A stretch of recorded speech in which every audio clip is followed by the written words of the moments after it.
एक समय की बात है। सुंदरपुर नाम के गांव में एक चिंटू नाम का लड़का रहा करता था। एक दिन की बात है, चिंटू अपने दोस्त मोनू और पिंकी के साथ अपने जेसीबी और ट्रैक्टर से जंगल की ओर से गुजर रहा था। आसमान से एक चमकदार रोशनी उनके सामने आके गिरती है और तभी एक धमाका होता है।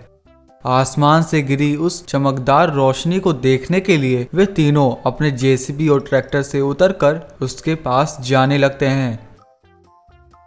उस जगह पहुंचकर चिंटू और उसके सभी साथियों को अपनी आंखों पर यकीन नहीं होता कि आसमान से एक बड़ा सा हाईटेक रोबोट आकर उनके उस जंगल में गिरता है। इतने हाईटेक रोबोट को इतनी बुरी हालत में देखकर चिंटू अपना तेज दिमाग चलाने लगता है और फिर चिंटू उस रोबोट को ठीक करने में लग जाता है। चिंटू की कुछ घंटों की मेहनत के बाद वह रोबोट ठीक हो जाता है और पहले की तरह काम करने लगता है। फिर वह रोबोट चिंटू को सारी बात बताता है कि किस तरह एक जादुई रोबोट उसे मारने के लिए उसके पीछे पड़ा हुआ है। चिंटू उसकी मदद करने के लिए एक योजना बनाता है ताकि वह उसके दुश्मन को मार सके। फिर चिंटू अपनी बनाई योजना के मुताबिक उस रोबोट को अपने गांव में लेकर आता है। लेकिन तभी वहां गांव के दो बुरे लड़के राहुल और बंटी अपने ट्रैक्टर के साथ वहां आ जाते हैं। वे दोनों लड़के राहुल और बंटी चिंटू और उसके दोस्तों को आगे जाने से रोक लेते हैं और कहने लगते हैं, ए चिंटू, आखिर तेरे पास ये रोबोट कहाँ से आया? ये रोबोट तुम मुझे दे दो। नहीं नहीं बंटी, ये रोबोट हमारा है और हम ये रोबोट तुम्हें कभी नहीं देंगे। चिंटू के बच्चे, लगता है तुम ऐसे नहीं मानोगे। अभी मैं तुम सबको मजा चखाता हूँ। ऐसा कहकर बंटी और राहुल चिंटू को मारने के लिए उसके करीब जाने लगते हैं। लेकिन तभी रेड रोबोट उनके सामने आ जाता है ताकि वो चिंटू को उन लड़कों से बचा सके। फिर रेड रोबोट उन दोनों लड़कों को मारने लगता है। रेड रोबोट की जोरदार पिटाई के बाद वे दोनों लड़के रोते हुए वहां से भागने लगते हैं। वे दोनों रोते हुए बंटी के पिताजी के पास आते हैं। बंटी के पिताजी शहर के एक बहुत बड़े और जाने माने साइंटिस्ट थे। बंटी रोते हुए सारी बात अपने पिताजी को बताता है, जो कुछ भी चिंटू ने उसके साथ किया। बंटी के पिताजी एक रोबोट को बनाते हैं ताकि बंटी चिंटू से अपना बदला ले सके। साइंटिस्ट उस रोबोट को पूरी तरह से बनाकर अपने बेटे बंटी को देता है। उस बड़े से रोबोट को देखकर बंटी और राहुल काफी खुश होते हैं। फिर बंटी और राहुल अपने पावरफुल रोबोट को लेकर चिंटू से बदला लेने के लिए निकल जाते हैं। तभी अचानक उनकी नज़र चिंटू के ऊपर पड़ती है। चिंटू अपने दोस्त और उस रेड रोबोट के साथ जंगल की ओर जा रहा था और उनके पीछे पीछे राहुल, बंटी और उनका ब्लू रोबोट भी जाने लगते हैं। राहुल, बंटी चिंटू का पीछा करते करते एक घने जंगल तक पहुंच जाते हैं। वे तीनों देखते हैं कि चिंटू उस रेड रोबोट के साथ मिलकर एक बहुत बड़ी योजना बना रहा है। फिर वे तीनों मिलकर वहां आ जाते हैं ताकि वे चिंटू को रोक सके। चिंटू उन दोनों के साथ उस नीले रोबोट को देखकर काफी हैरान होता है। तुम्हारे इस रोबोट ने मुझे मारा था ना, अब मेरा ये रोबोट इसे नहीं छोड़ेगा चिंटू। फिर उन दोनों रोबोट के बीच एक जोरदार फाइट शुरू होने वाली थी। लेकिन तभी वहां उस जंगल का सबसे खतरनाक राक्षस आ जाता है। वह खूंखार राक्षस तेजी से उन रोबोट्स की ओर बढ़ने लगता है। वह आते ही बंटी के उस रोबोट को पकड़ लेता है और उसे अपने हाथों से उठाकर खा जाता है। अपने रोबोट को उस राक्षस का भोजन बनते देखकर राहुल और बंटी हैरान रह जाते हैं। मेरे रेड रोबोट, इस बुरे राक्षस को छोड़ना मत, इसे खत्म कर डालो।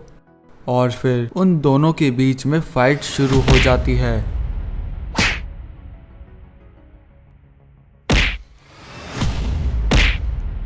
वह रेड रोबोट काफी पावरफुल रोबोट था।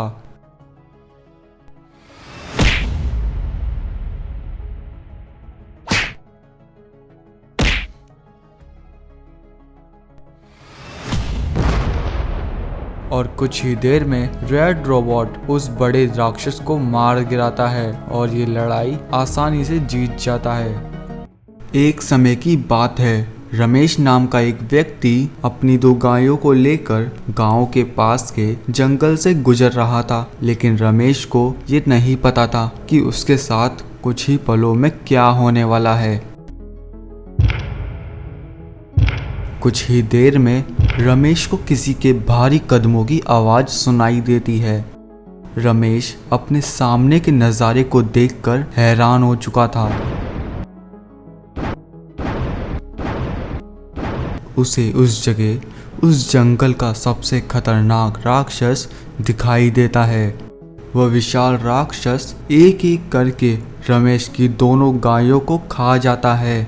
यह देखकर रमेश बहुत घबरा गया और वहां से भागने लगा, लेकिन वह राक्षस उसे छोड़ने वाला नहीं था।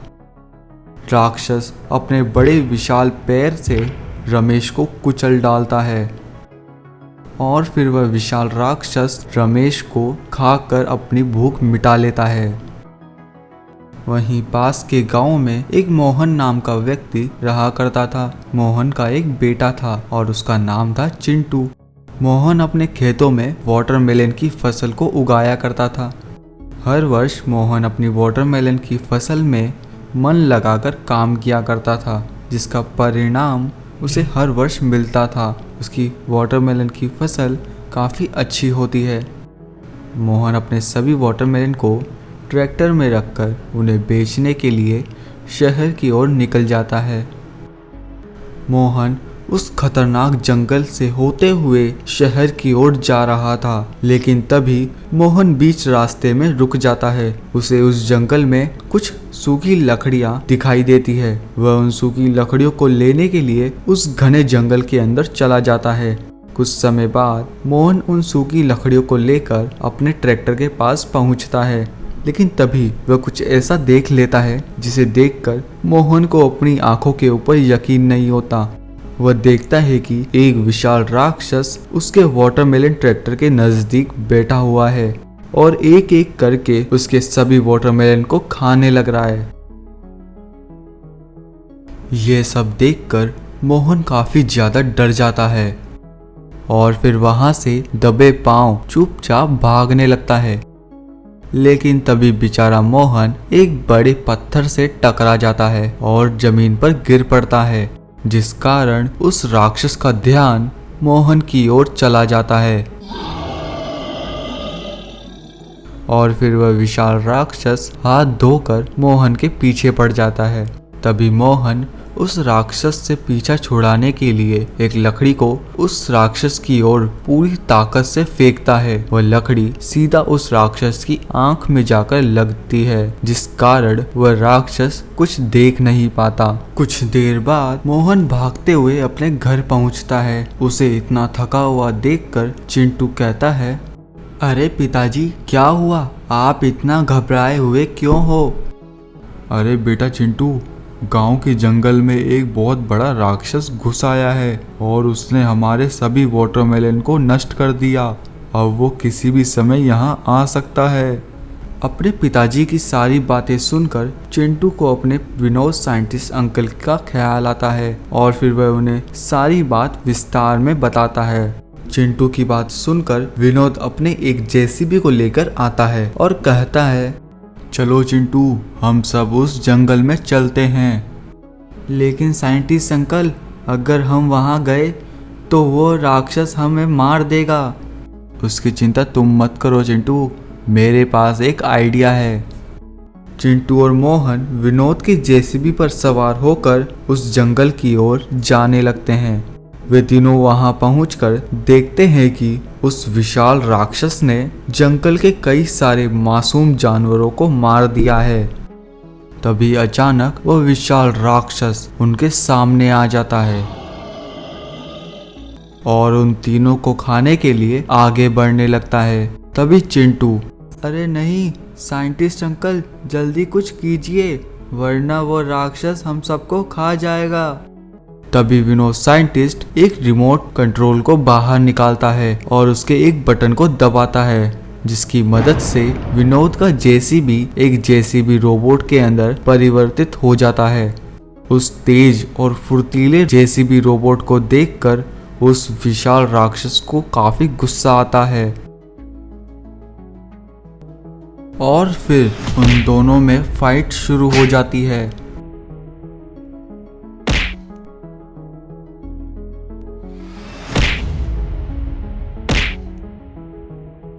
विनोद का जेसीबी रोबोट काफी पावरफुल रोबोट्स में से एक था।